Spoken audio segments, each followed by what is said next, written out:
Hello Internet, thank you for watching the RPG channel. This is James. So, I haven't made a video in a while for a couple of different reasons, mostly because I've just been super busy and the sun is super bright. Don't really care for that, but anyway. Yeah, super busy, and I'm like working at least 2 jobs, but anyway, not a whole lot of time for gaming. Not a whole lot of time for gaming at all, actually. What gaming I have done is what I will tell you about right now. I have been playing in the Rise of Eldrazi tournaments that they've been doing around here, and so far, with the new Rise of Eldrazi set that came out a couple of weeks ago, I was at the release event for it. I have done really horribly. This set is a lot different than previous sets, and while I'm not like a big Magic aficionado or anything like that, I can give you a basic premise of what the Call of Eldrazi's Rise of Eldrazi set is like if you haven't been following Magic the Gathering lately. An Eldrazi is a huge creature. The smallest one I've seen is like a 9/9 or something like that. And they're colorless. They're not artifacts, they're just colorless creatures, like they're their own thing. And they are really expensive. And they tend to have rather crushing abilities, I think called Annihilator or something like that. Anyway, when an Eldrazi attacks, the defending player has to sacrifice a number of permanents equal to however powerful that Eldrazi's version of that ability is. So, Eldrazi's are bad.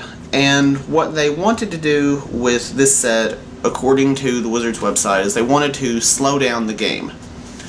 And I didn't believe it at first, but it seems like they've done that, at least in the draft games, because you have Eldrazi, which are huge. They require a lot of mana to bring out. You have an unusually high number of walls and other defender cards in this set. So there's a lot of defending taking place, like early game defense is coming out pretty strong. And you also have creatures that can level up. So you bring out a creature for a relatively cheap cost, and then you can pay a level up cost and put a level counter on that creature and make that creature more powerful over time. And yeah, it really does slow the game down. Now, I haven't got to play in a Type 2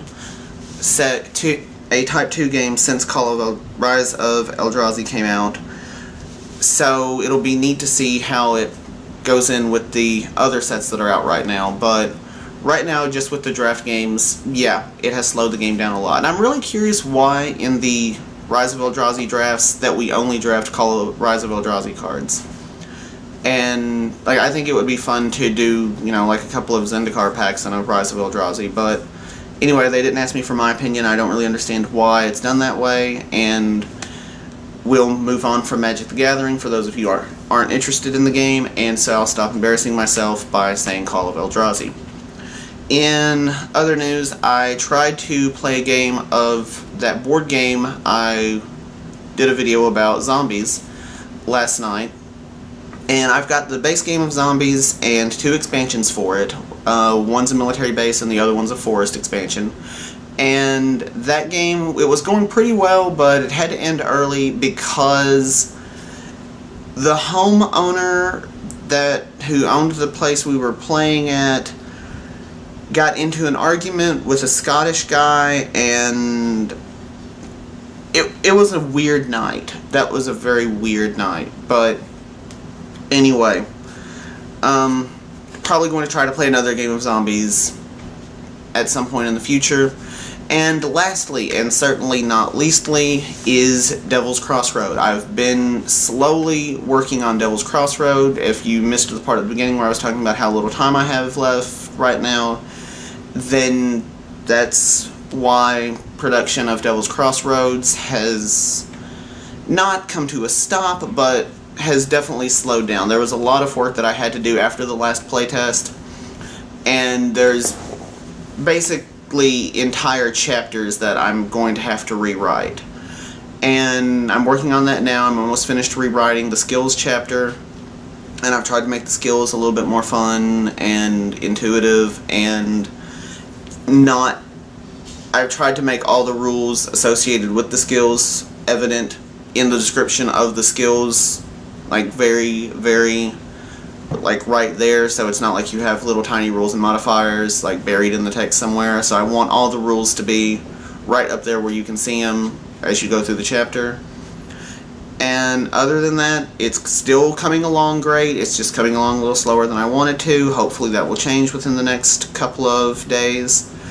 And that's really all I got right now. I will be out of town most of next week. I don't know if I'll be able to make a video or not. Not that being in town this week helped me, or last week helped me make videos, because I sure didn't make any then either. Anyway, that's what's been going on game-wise with me. And thank you once again for watching the RPG channel. I will talk to you later. Oh god, what would be a good